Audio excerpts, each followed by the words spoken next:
Hola, ¿cómo están? Mi nombre es María Soledad Gali, estoy como colaboradora en la Comisión 17 dentro de la Cátedra C y hoy vamos a estar hablando del proceso de organización.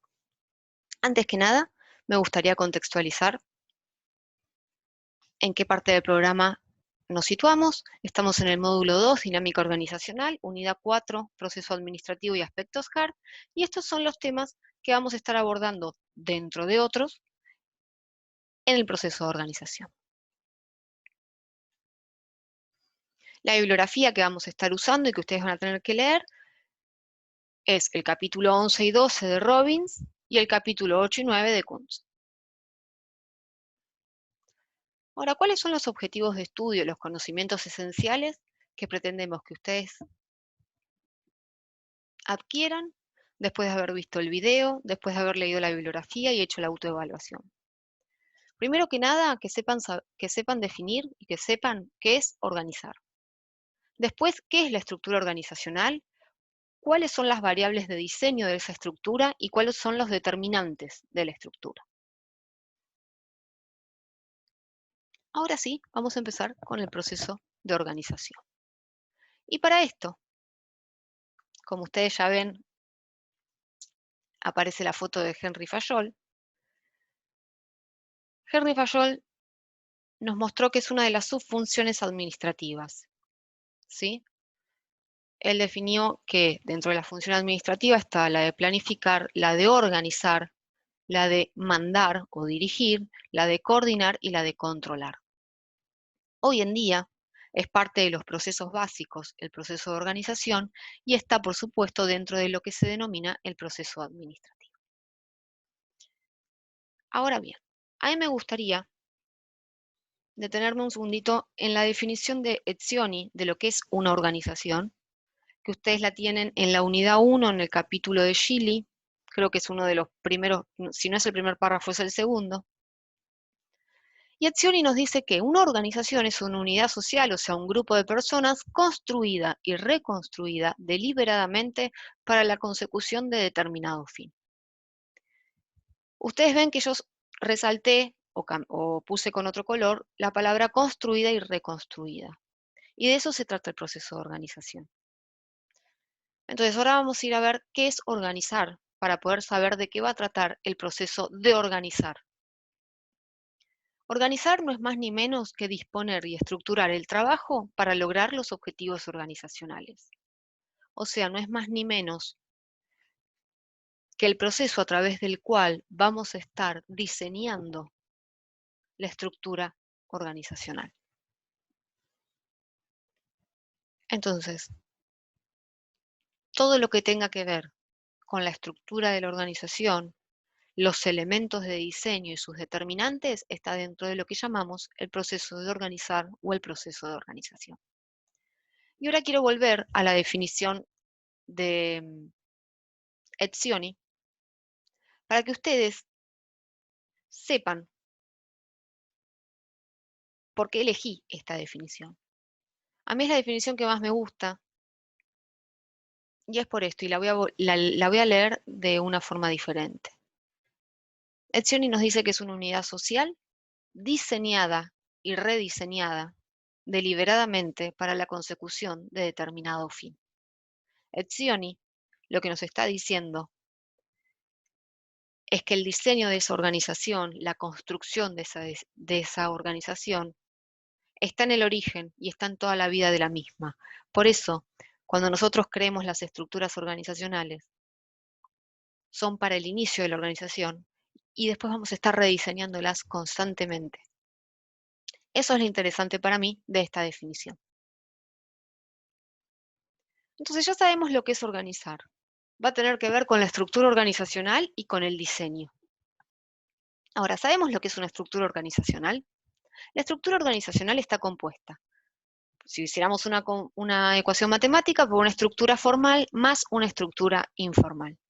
La estructura formal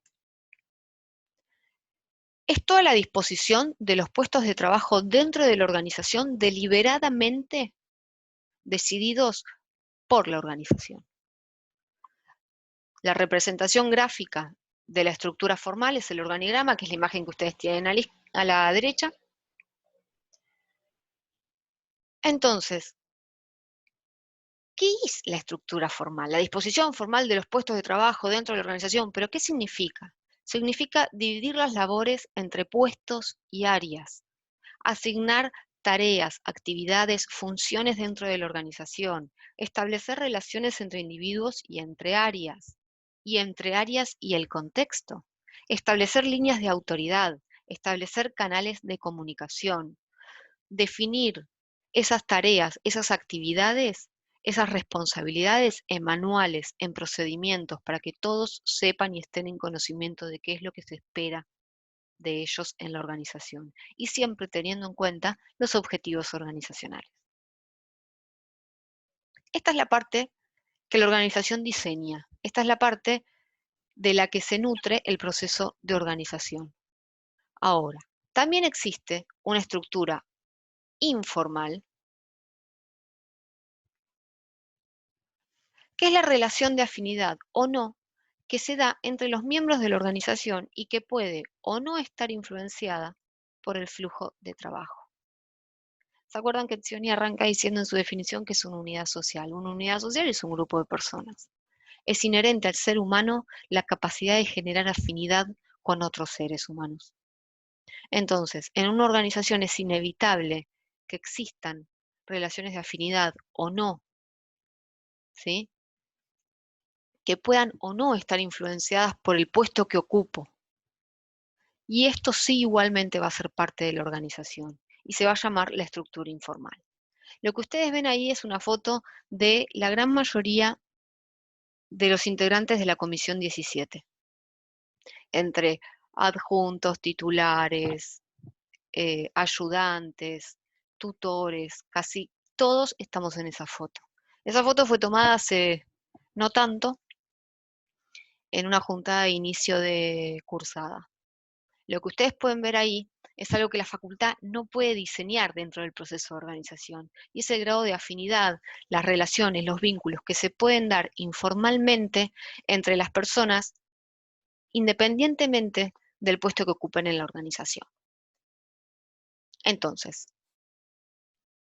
tenemos la estructura organizacional, que como bien dijimos, es suma de esa estructura formal que está dentro del proceso de organización y la vamos a diseñar ahora en los siguientes pasos, y una estructura informal de la que la organización se tiene que nutrir, la tiene que conocer, pero no puede controlarla. Lo que es importante que ustedes sepan de la estructura organizacional es que no existen estructuras modelo. O sea, lo que es el diseño de una estructura para una organización y puede llegar a ser exitosa para una organización, no necesariamente es exitosa para la organización de al lado. Que yo replique cómo se organiza determinada compañía no significa que yo vaya a tener el mismo grado de éxito que esa organización. Otra premisa indispensable cuando hablamos de la estructura organizacional es que siempre tiene que estar alineada a los objetivos organizacionales, al fin de la organización. Otro aspecto es que debe haber un equilibrio entre los niveles jerárquicos y el ámbito de control. Ya lo vamos a ver a esto, pero tiene que haber un equilibrio en el organigrama que yo les mostraba hace un ratito entre la cantidad de niveles que vamos a tener de gente tomando decisiones y las capacidades para poder controlar un grupo de colaboradores. Y otro tema que ya lo venimos repitiendo es que no existen estructuras para siempre. Ahora bien, sabemos lo que es la estructura, sabemos de qué se trata el proceso de organización. Entonces comencemos a ver qué aspectos hay que tener en cuenta a la hora de diseñar la estructura organizacional. Entonces vamos a hablar de la especialización del trabajo, vamos a estar hablando de la delegación, y cuando hablemos de la delegación, si la delegación es de actividades, vamos a estar hablando de departamentalización, y si la delegación es de decisiones, o sea, de la toma de decisiones, vamos a estar hablando de la centralización y de la descentralización. Por otro lado, vamos a estar definiendo la cadena de mando dentro de esa estructura. Vamos a hablar, como ya lo mencionamos, del ámbito o tramo de control. Y vamos a ver aspectos como la formalización. Entonces arranquemos. Uno de los primeros hitos o temas a hablar dentro del diseño de una estructura es la especialización del trabajo.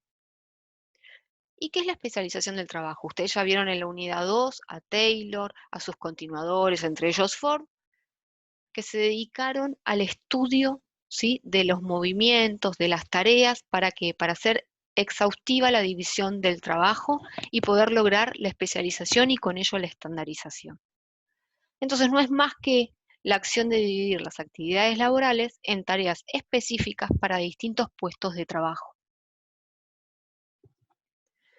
Lo que es importante acá es que revisemos tres conceptos: tarea, actividad y función. ¿Qué es la tarea? Aquello por lo que Fayol se hizo conocido y que fue parte de sus obsesiones. Es la mínima expresión del trabajo. En general está asociado a un verbo, es una acción específica. En una línea de producción puede ser armar, cortar, si fuera una panadería, amasar, ¿sí? Eso, la mínima expresión del trabajo. ¿Qué es una actividad? Es un conjunto de tareas con un objetivo en común. Entonces, si yo tengo un conjunto de tareas, que son mínimas expresiones, con un objetivo en común, estoy hablando de un puesto. Entonces, un puesto tiene una actividad y tiene un conjunto de tareas. ¿Y qué es una función? Una función es un conjunto de actividades. Así como las actividades tenían un objetivo en común, la función, que es un conjunto de actividades, va a estar directamente relacionada con el fin organizacional. ¿Y por qué es importante esto? Supongamos que nosotros creáramos una organización. Vamos a tener una panadería, por decirlo. Lo primero que tendríamos que listar, y vamos a jugar a lo largo de todo el video con este ejemplo, todas las tareas, todas las actividades, y las tendríamos que poner, por ejemplo, en una pizarra. Y supongamos que cada tarea es un post-it, una nota. Entonces, yo listo todas las tareas. Después las agrupo y defino actividades, ¿no? Entonces tengo un pizarrón lleno de papelitos, todos pegados, donde definí tareas, las agrupé, definí actividades. Ahora, el siguiente paso es agrupar esas actividades por algún criterio de departamentalización. O sea, tengo las tareas, tengo las actividades, tengo que crear las áreas de mi organización. Y para eso voy a usar un criterio de departamentalización. ¿Y qué es departamentalizar? Es el proceso mediante el cual se agrupan ciertas actividades en áreas de trabajo determinadas, procurando la coordinación y la integración de las mismas. Entonces, en ese pizarrón imaginario que todos tenemos, lleno de stickers, con tareas y actividades agrupadas, vamos a ir seleccionándolas y las vamos a ir poniendo en una de estas cajas. Y eso va a ser un criterio de departamentalización, ¿sí? Vamos a agrupar esas actividades en áreas por algún criterio. ¿Y cuáles son los criterios posibles, entre otros? Por funciones. Ya estuvimos hablando de lo que es una función, que era un conjunto de actividades directamente relacionadas con el fin de la organización. Acá ustedes pueden ver un organigrama, que es la representación gráfica de una estructura, como ya lo veníamos diciendo, agrupada por funciones. Entonces, ¿qué se decidió? Que todas las actividades de la organización se agruparan por función: la función comercial, la función ingeniería, la función producción, la función finanzas. Esas son funciones dentro de la organización. Acá les dejo las ventajas y desventajas que tienen este tipo de criterio de departamentalización. Les leo algunos: es un reflejo lógico de las funciones, se conserva la autoridad y la responsabilidad, se sigue el principio de especialización profesional, se simplifica la capacitación, porque si todas las personas de comercial están juntas la capacitación se arma, digamos, a piacere de comercial, lo mismo para ingeniería, lo mismo para producción, lo mismo para finanzas. ¿Cuáles pueden ser las desventajas? Se resta importancia a los objetivos generales de la compañía, el punto de vista del personal clave se especializa en exceso y se limita. ¿Qué quiero decir con esto? Si el área de comercial solo se capacita en comercialización, esa persona va a ser erudita o conocedora de aspectos de comercial, pero no de otros aspectos de la organización. Otro de los criterios que podemos usar para departamentalizar es por producto. Y acá también tenemos un organigrama que nos va mostrando. Acá tenemos, por ejemplo, un presidente, tenemos ciertas áreas que son básicas, que están definidas por función, pero el resto de la organización se elige departamentalizar por producto. Entonces va a haber un área de instrumentos, un área de luces indicadoras, un área de herramientas industriales y un área de mediciones electrónicas. Supongamos que esta organización comercializa aspectos eléctricos para la industria. ¿Sí? En general se llaman ferreterías industriales. También les dejo las ventajas y las desventajas. ¿Cuál es el propósito de, digamos, de departamentalizar por producto? Lo que a mí me permite es facilitar la determinación de objetivos y la identificación de responsables.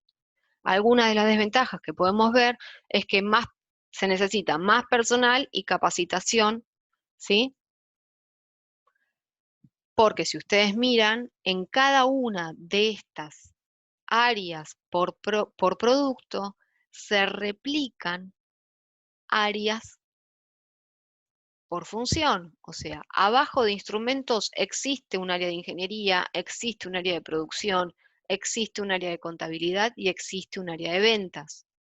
Abajo de la división de mediciones electrónicas se vuelve a repetir ese mismo esquema.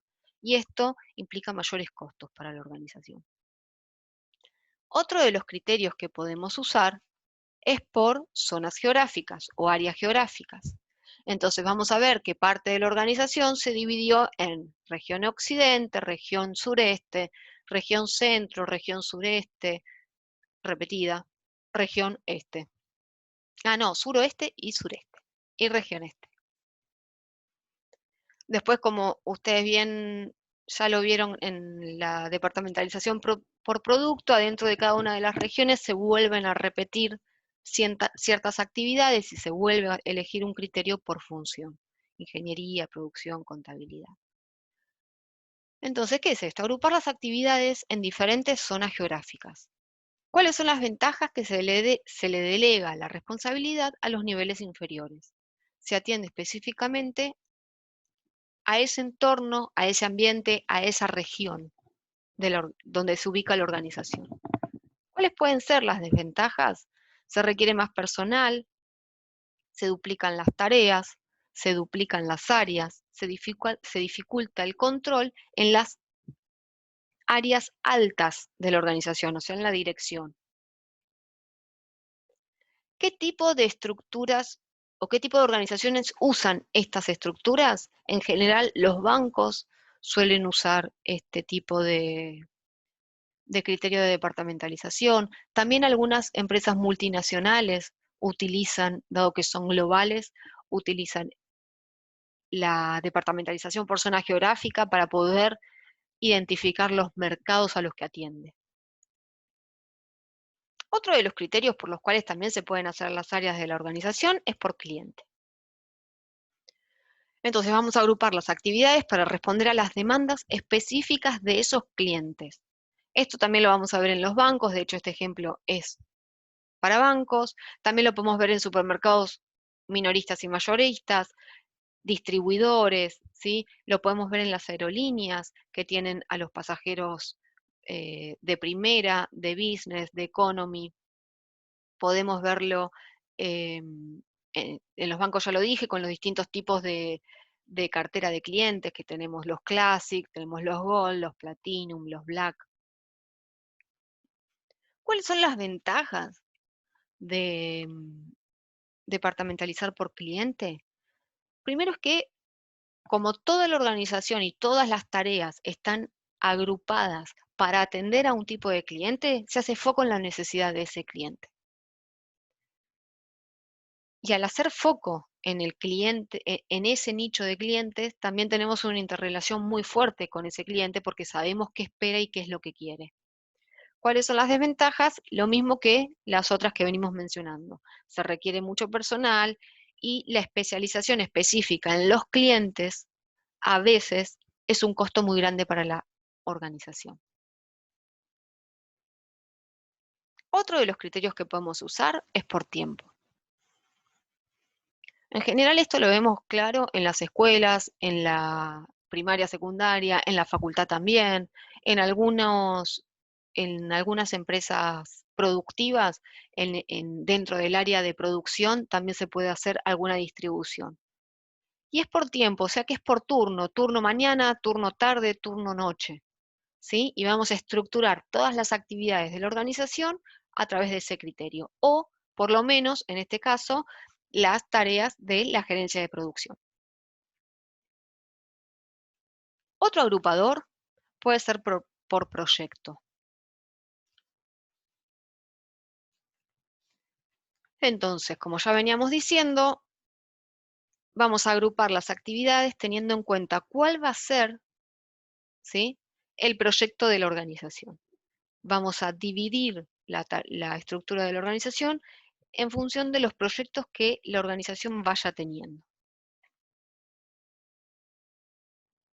Y por último, y no menos importante, vamos a también tener el criterio de departamentalización por proceso, que es agrupar las actividades según las etapas del producto o servicio. Esta generalmente es la más común, generalmente digo, porque cada organización puede elegir el mejor diseño de su estructura, ¿sí? Pero es el que más se ve en producción. Por ejemplo, podemos tener una sección de corte, de plegado, de soldadura, de armado, si estuviéramos en una metalúrgica, por ejemplo, una organización metalúrgica. Si estuviéramos en una organización de servicios, que puede ser un hospital o alguna clínica de diagnóstico por imagen, podríamos tener un sector de turnos, otro de recepción, otra del servicio mismo de diagnóstico por imagen, otro de entrega de informes y otro de facturación. Todos esos son hitos en el proceso, ¿sí?, para llevar a cabo el producto o servicio. ¿Cuáles son las ventajas? Si nosotros dividimos por proceso, hacemos un uso de la tecnología especializado a cada uno de esos procesos. Aseguramos la calidad del producto porque estamos haciendo mucho hincapié en la especialización de cada una de esas partes del proceso. Se simplifica la capacitación, la fijación de objetivos, el control, la comunicación.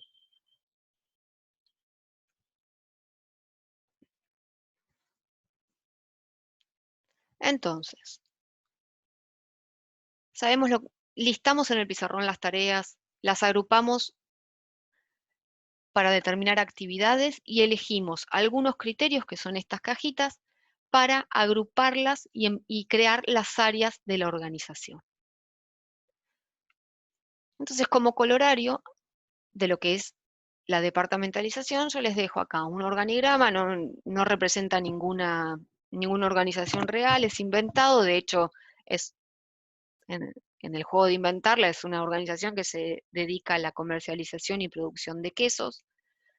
Ustedes van a poder ver cómo se puede utilizar más de un criterio de departamentalización en una misma organización, dentro de una misma estructura. Van a ver que la primera línea, la roja, que es la primera línea de gerencia, va a estar dividida por funciones: la función comercial, la función producción, la función recursos humanos, la función sistemas de información y la función administrativa. Y que luego cada una de esas áreas va a elegir distintos tipos o criterios de departamentalización. La gerencia comercial optó por un criterio de departamentalización por cliente. Entonces dividió el área en la jefatura de clientes mayoristas, minoristas y aquellos que trabajan con boutiques de delicatessen. La gerencia de producción eligió una departamentalización por producto: quesos duros, quesos blandos, quesos fermentados y quesos boutique. La gerencia de recursos humanos apeló a la función: la jefatura de capacitación, de administración del personal, de reclutamiento, de compensaciones. Lo mismo que la de sistemas de información y que la gerencia administrativa.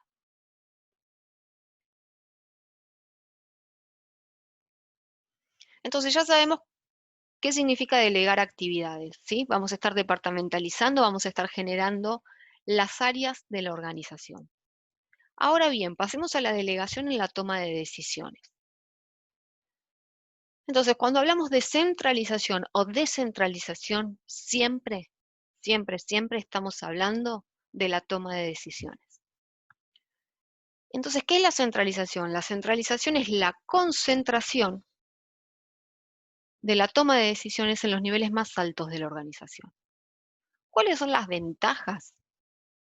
Que las decisiones, si están centralizadas en los gerentes más altos de la organización, van a estar más cerca de los objetivos organizacionales esas decisiones. Va a tener la decisión que se tome una visión global de la organización. A veces se dice que los altos niveles están más preparados para tomar las decisiones porque conocen todo el espectro de la organización. Ahora, ¿cuáles pueden ser las desventajas de que todas las decisiones de la organización pasen por la cúpula? Que haya un desconocimiento real de los hechos, o sea, que la decisión que se esté tomando, como la persona está tan alta en la jerarquía de la organización y el problema está tan abajo, no sepa muy bien cuál es la problemática que está sucediendo. Poco vínculo con el personal afectado con esa misma problemática.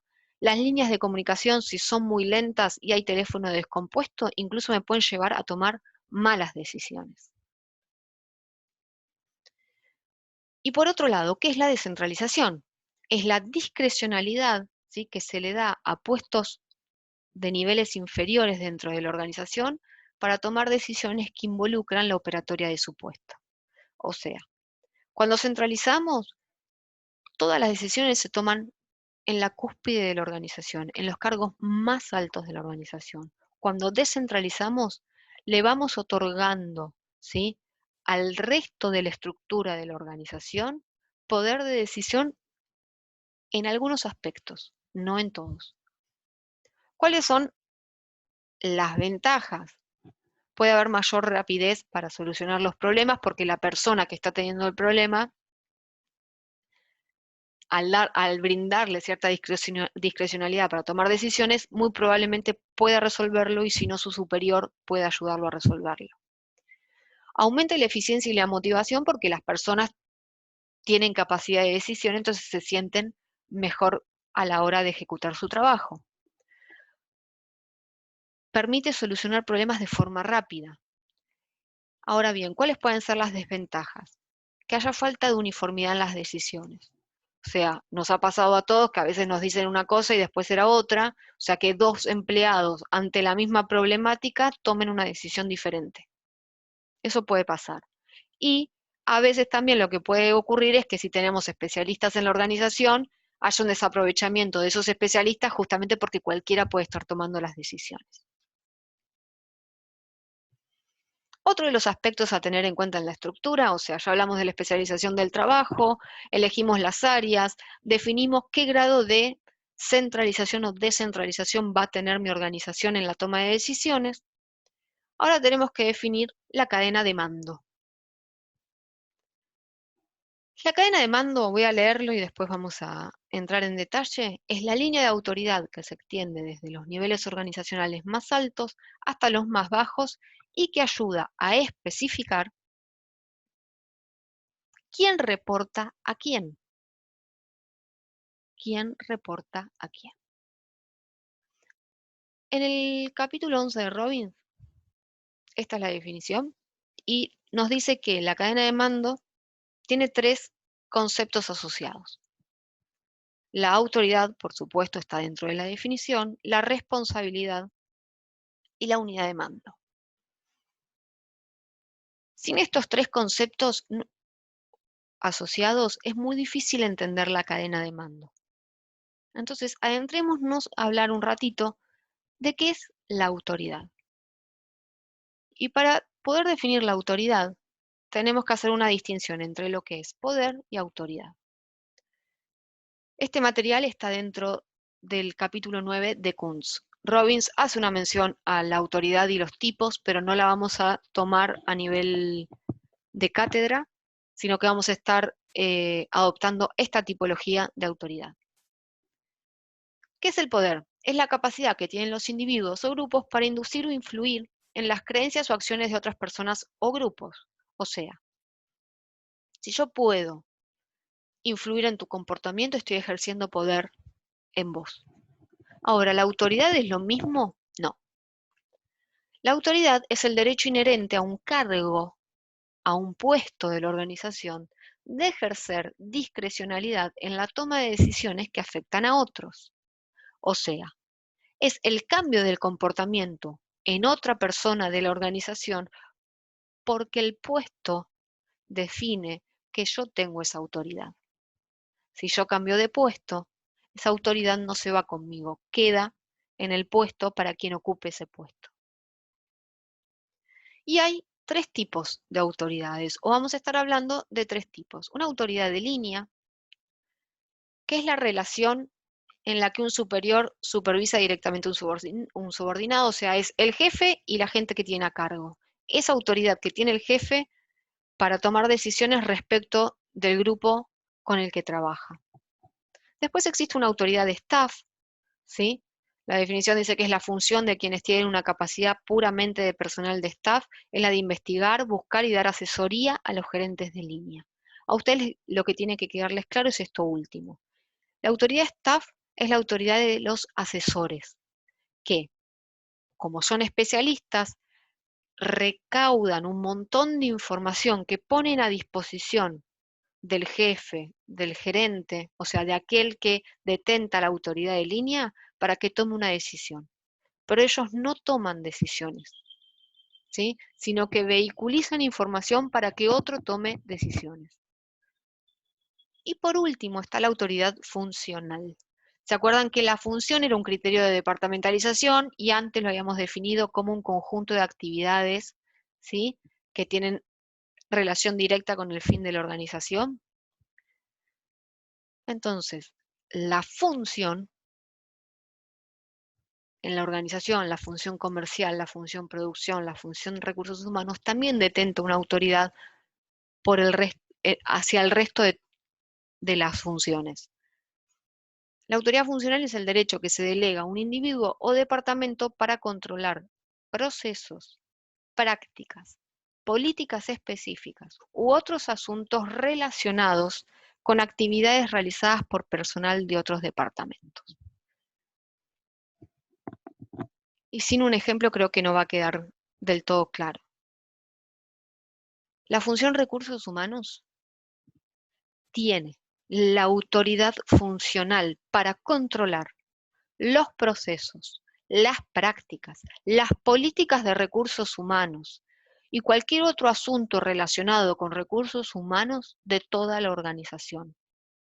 Y va a detentar, o sea, va a ejercer esa autoridad funcional por sobreproducción, por sobrecomercial, por sobre sistemas de información, siempre que sean aspectos de recursos humanos. Lo mismo producción cuando se trate de aspectos de producción, lo mismo que comercial cuando se trate de aspectos de comercial. Si comercial quisiera vender, porque encontró un nuevo mercado, 1000 unidades más de quesos, supongamos esta fábrica de quesos que habíamos hecho mención antes. Si producción define que esa cantidad, dada la capacidad instalada de la planta para producir quesos, no se puede hacer, comercial, por mucha voluntad que tenga de vender, no va a poder vender. Entonces ahí lo que prima es la autoridad funcional de producción por sobre la autoridad de comercial. ¿Se entiende? Es que cada una de las áreas tiene autoridad por lo que cada una de esas áreas hace y la va a ejercer para el resto de las áreas. Entonces, por un lado ya sabemos lo que es la autoridad. Ahora, ¿qué es la responsabilidad? La responsabilidad es la obligación de desempeñar el puesto, ¿sí?, que tiene cada uno de los empleados y las actividades que conlleva en función de las órdenes que nos dio el jefe al ejercer la autoridad. El jefe tiene autoridad y nos da una orden, nosotros tenemos la responsabilidad por el puesto que ocupamos de ejecutar nuestras tareas y actividades para que eso que se nos pidió se cumpla.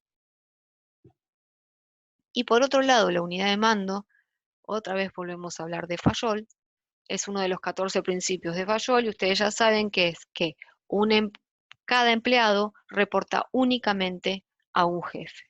Estos tres conceptos asociados van a darnos respuesta y van a conformar lo que llamamos la cadena de mando. Entonces lo vamos a volver a leer y es la línea de autoridad que se extiende desde los niveles organizacionales más altos hasta los más bajos y que ayuda a especificar quién reporta a quién. En el gráfico del organigrama, en la parte superior de la pantalla, las líneas, así como habíamos creado las cajitas y habíamos puesto todas las actividades relacionadas con la función comercial adentro de la gerencia de comercial, las de producción adentro de producción, las de recursos humanos adentro de recursos humanos, las líneas en el organigrama representan la cadena de mando. Es la línea de autoridad que define que el director tiene autoridad por sobre todo el resto, que el gerente general tiene autoridad por todos los que tiene abajo, pero no sobre el director, que la gerencia comercial va a tener autoridad de línea con toda su gente que esté abajo, funcional con la gerencia de producción, con la gerencia de recursos humanos, con la gerencia de información. Entonces, cuando hagamos el diseño de nuestra estructura, esas líneas en el organigrama van a estar definiendo cuál fue la decisión en el diseño de esa estructura que tuvimos en la cadena de mando. Ahora, otro tema que es importante y está asociado a la cadena de mando es el ámbito o tramo de control. ¿Y qué es? Es la cantidad de empleados que un gerente puede manejar con eficiencia y eficacia. Entonces, no solo las líneas me definen quién reporta a quién, sino que también tengo que decidir cuántos niveles va a tener la organización. Y los niveles de la organización van a estar definidos por las capacidades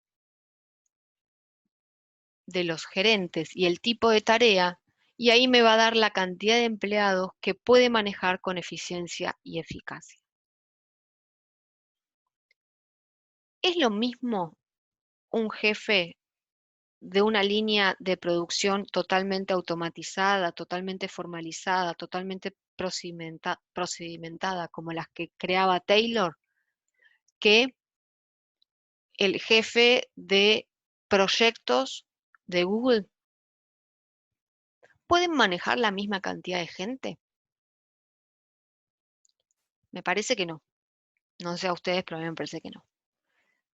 Cuando las tareas son rutinarias, repetitivas, cuando están procedimentadas, cuando están exhaustivamente calculadas, cuando están totalmente controladas, el ámbito de control que tiene el jefe respecto de los subordinados es muy amplio. O sea, puede tener mucha más gente a cargo, porque ya el procedimiento lo ayuda a poder controlar y a coordinar las actividades que se llevan a cabo. Por otro lado, cuando las tareas no son rutinarias, no son repetitivas, cuando el ambiente es hostil, cuando a veces no tenemos todavía la capacidad de respuesta a la problemática que nos va surgiendo, el jefe no puede tener tanta gente a cargo, porque no la puede coordinar, no la puede controlar ni manejar con eficiencia y eficacia. Entonces, en el organigrama que ustedes tienen a la izquierda, el ámbito de control me va a definir la cantidad de niveles que va a tener la organización. ¿Cuáles son los niveles? El nivel 1 es el directorio, el nivel 2 es la gerencia general, el nivel 3 es la gerencia de segundo orden, gerencia de producción, recursos humanos, y el nivel 4 son las jefaturas. O sea, esta organización tiene 4 niveles. Otro de los temas que también que vamos a tener que decidir es el grado de formalización que va a tener esa estructura y la organización. En general, las organizaciones cuando nacen no tienen tanta formalización y a medida que crecen, y sobre todo cuando son grandes, ya la formalización se hace más que necesaria. En la unidad 2 ustedes estuvieron viendo a Max Weber, que es el padre de la formalización, ¿sí? ¿Y qué es la formalización? El grado de estandarización de los puestos en la organización y del comportamiento de los empleados para ejecutar las actividades a través de normas y procedimientos. El grado de formalización que tengan esas tareas y esas actividades definidas en la especialización del trabajo me van a definir también cuál es el ámbito de control que va a poder tener el jefe. Entonces, estos son, como conclusión, los aspectos a tener en cuenta a la hora de diseñar o rediseñar la estructura organizacional. Entonces, ya sabemos lo que es organizar, ya sabemos lo que es la estructura, ya sabemos qué aspectos tengo que tener en cuenta a la hora de diseñarla, pero también hay un conjunto de determinantes que yo tengo que tener en cuenta. ¿Y qué son los determinantes de la estructura? Son elementos o variables internos o externos a la organización que contribuyen a definirla. Así como yo tuve, y estuvimos viendo recién, una batería de aspectos de diseño de la organización, acá hay un conjunto de determinantes que también van a estar jugando en el diseño de esa estructura. Uno de ellos es el ambiente. ¿Y por qué decimos que el ambiente determina, ¿sí?, el diseño de esa estructura? El ambiente determina la estructura porque en función de cómo sea el ambiente, yo voy a tener que estructurar las tareas y las actividades en mi organización. Y se acuerdan también en la unidad 2 vimos la teoría de la contingencia, que hace mención al ambiente y cómo las organizaciones, en función del ambiente, eligen cierto tipo de formas de organización o de estructuras. Entonces, cuando el ambiente es amigable, cuando el ambiente es estable, cuando es positivo para la organización, le proporciona recursos, permite el accionar pretendido, estamos hablando de que muy probablemente la organización elige estructurarse bajo parámetros más mecanicistas, ¿sí? Y no necesita andar modificando tanto su estructura todo el tiempo. En general va a estar más formalizado el trabajo, puede centralizar un poco más las decisiones. Ahora, si el ambiente es hostil, si el ambiente es turbulento, si el ambiente es cambiante constantemente, entonces la organización debe tener una estructura lo suficientemente flexible para ir adaptándose a ese ambiente cambiante. Entonces va a tener una tendencia más morfogenética y sus estructuras van a ser más orgánico-adaptativas.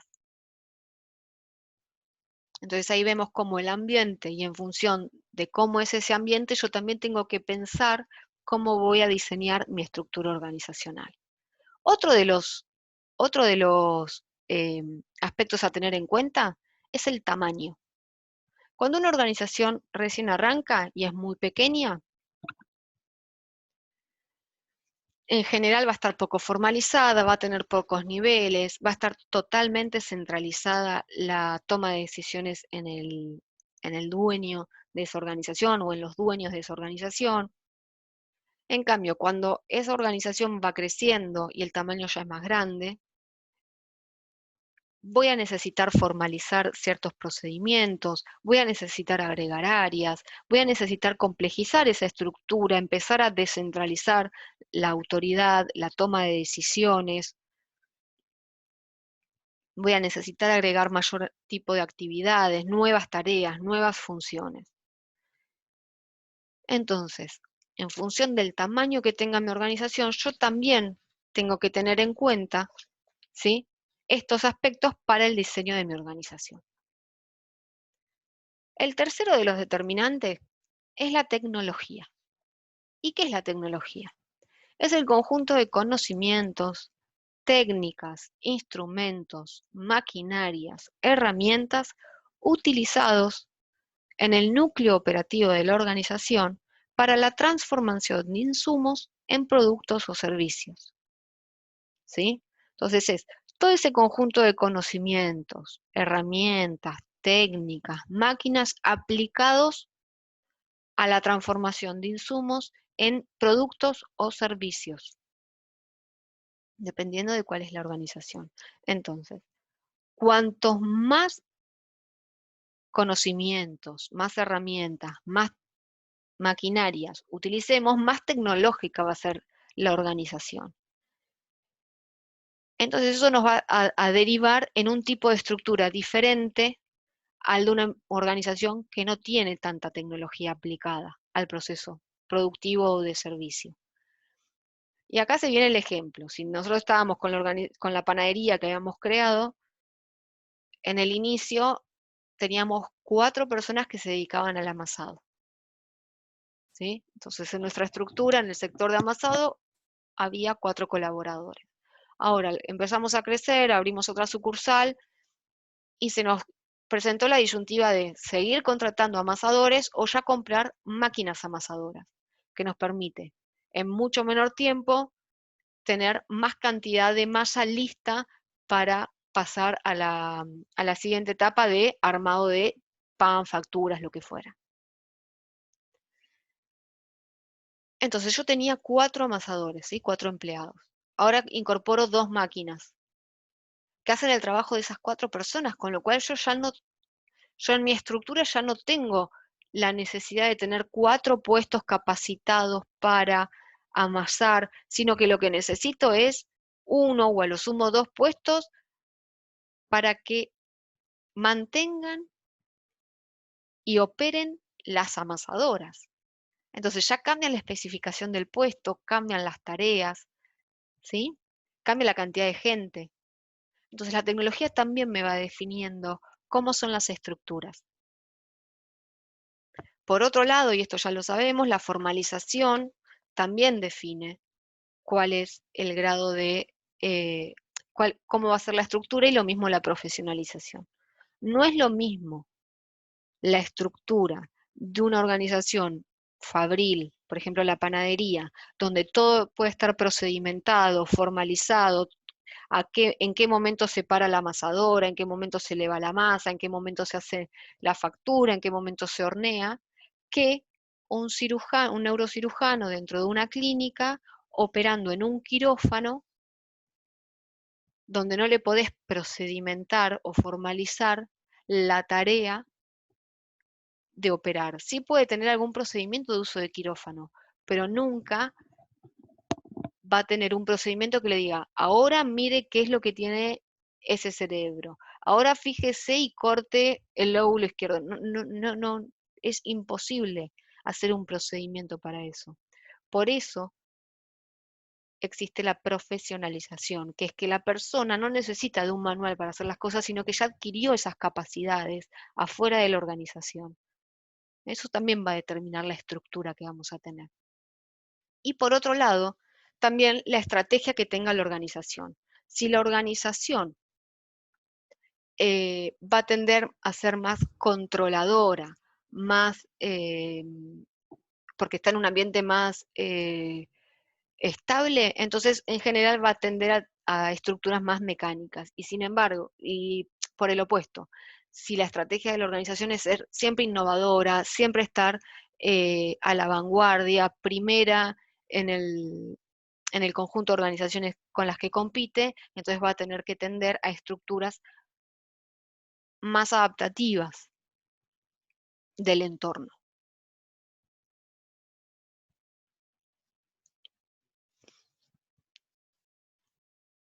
Ahora lo que les dejo en el capítulo, al final del capítulo 11 de Robbins y todo el capítulo 12, lo que habla es de diferentes tipos de estructuras.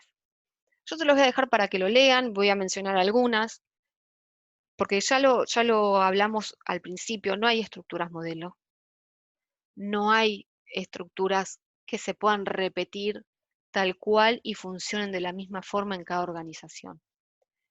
Es importante que se empiecen a familiarizar con las estructuras, entonces es importante que lo lean y las conozcan.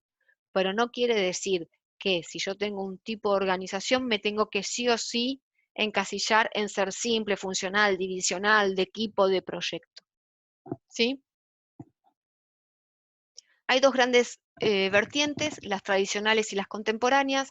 Las tradicionales eh, arrancan por ser simples, ¿sí? Esto es cuando las organizaciones recién nacieron o son muy jóvenes o son pequeñas, aunque sean maduras, nunca crecieron, ¿sí? Donde hay poca departamentalización, mucha centralización de la toma de decisiones, poca formalización.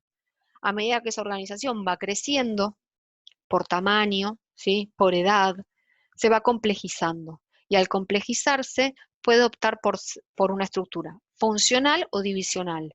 La funcional es lo mismo que dijimos cuando hablábamos de los criterios de departamentalización. Empezar a agrupar las actividades de la organización por funciones. Y la divisional ¿se acuerdan cuando hablábamos de la de áreas geográficas? Tiene que ver con agrupar las actividades, ¿sí? En unidades independientes, como puede ser la casa matriz y las sucursales con los bancos, ¿sí? Como ya vimos en los criterios de departamentalización, esto genera repetición de actividades, de recursos, aumento de costos y en muchos casos baja en la eficiencia. Por el otro lado, en el mundo moderno, existen estructuras un poco más contemporáneas, ¿sí? Están las estructuras de equipo, las estructuras de proyecto, las sin límites y hay algunas otras más dentro del capítulo 12 de Robbins para que ustedes puedan leer.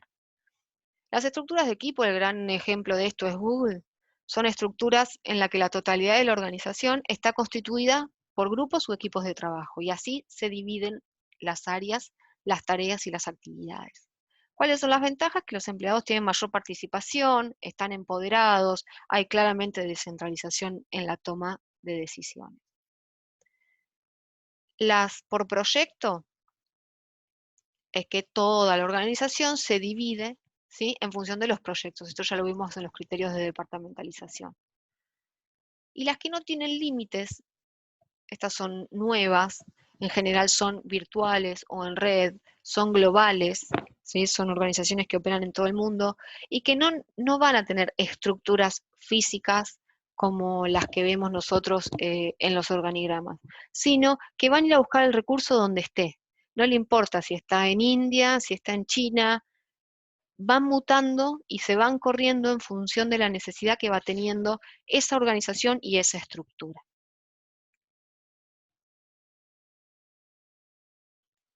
Entonces, el proceso de organización es una de las etapas del proceso administrativo. Estuvimos hablando de organizar, que tiene que ver con disponer las tareas y el trabajo dentro de la organización. Para eso vamos a estar hablando de una estructura. Esa estructura organizacional está compuesta por una estructura formal y una estructura informal. Vamos a estar eh, usando ciertos conceptos asociados al diseño de la organización, vamos a estar definiendo cómo voy a departamentalizar, qué grado de centralización o descentralización de la toma de decisiones va a haber, qué grado de formalización de los puestos va a existir, cuál va a ser la cadena de mando, qué cantidad de niveles dentro de la estructura voy a tener.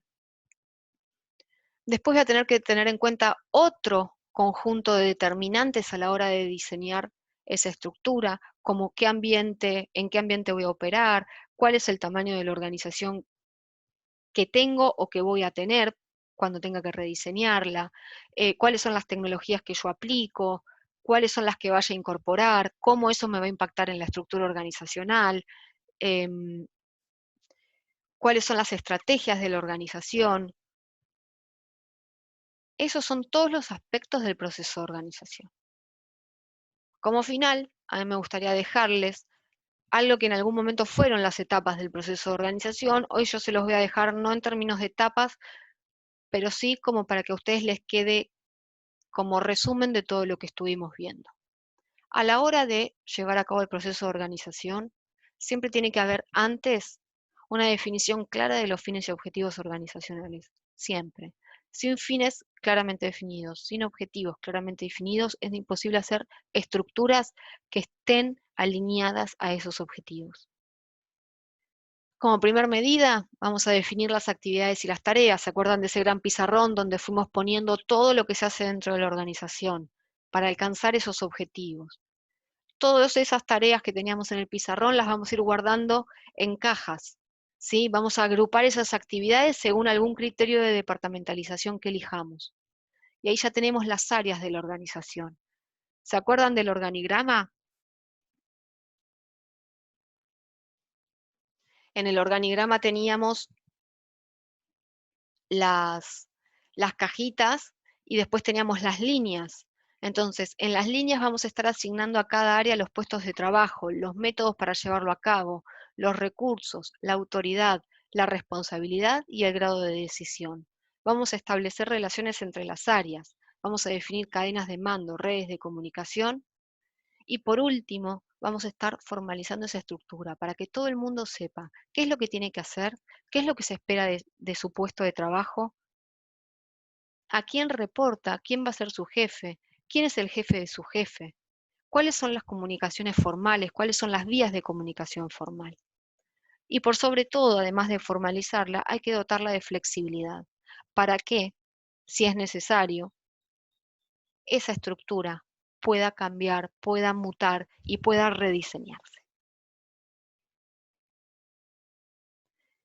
Hasta acá llegamos con el proceso de organización. Espero les haya resultado ameno.